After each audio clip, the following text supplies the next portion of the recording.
नमस्ते बच्चों।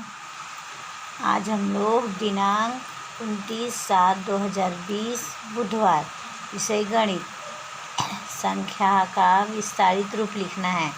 विस्तारित मतलब उसको अच्छी तरह से विस्तार करके उसको बढ़ाकर लिखना है। मतलब जो संख्याएं एकदम सिमटी हुई संक्षिप्त रहती है उसका विस्तार किस तरह से है उसके बारे में हम लोग जानेंगे। अब जैसे देखो, इस बात को ध्यान रखो बच्चों, इसे 824 है।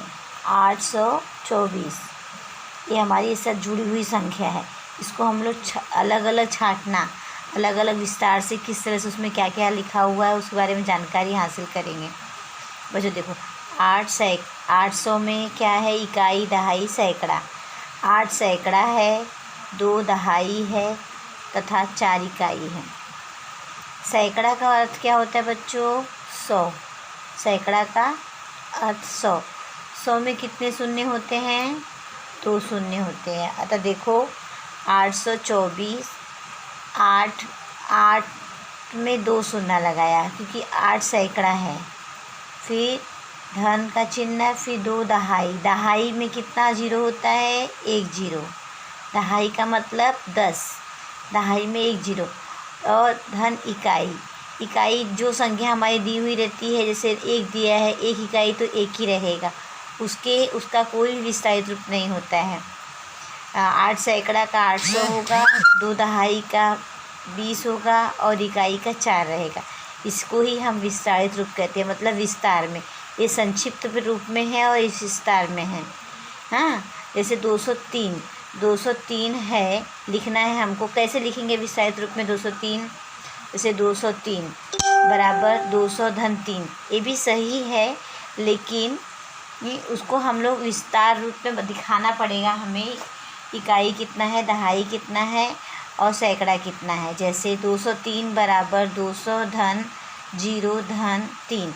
मतलब ये हो गया सैकड़े का स्थान, ये हो गया दहाई का स्थान और ये हो गया इकाई का स्थान।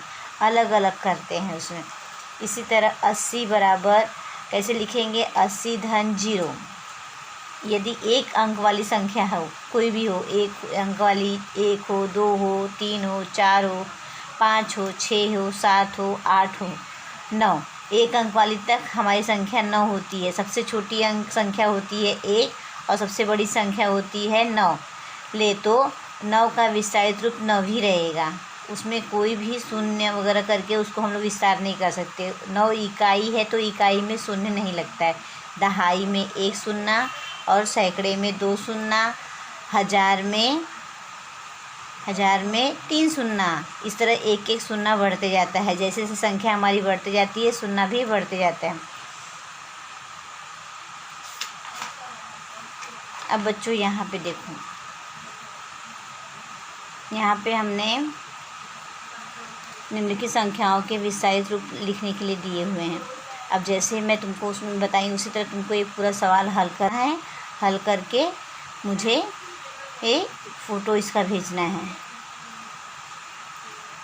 नमस्ते बच्चों।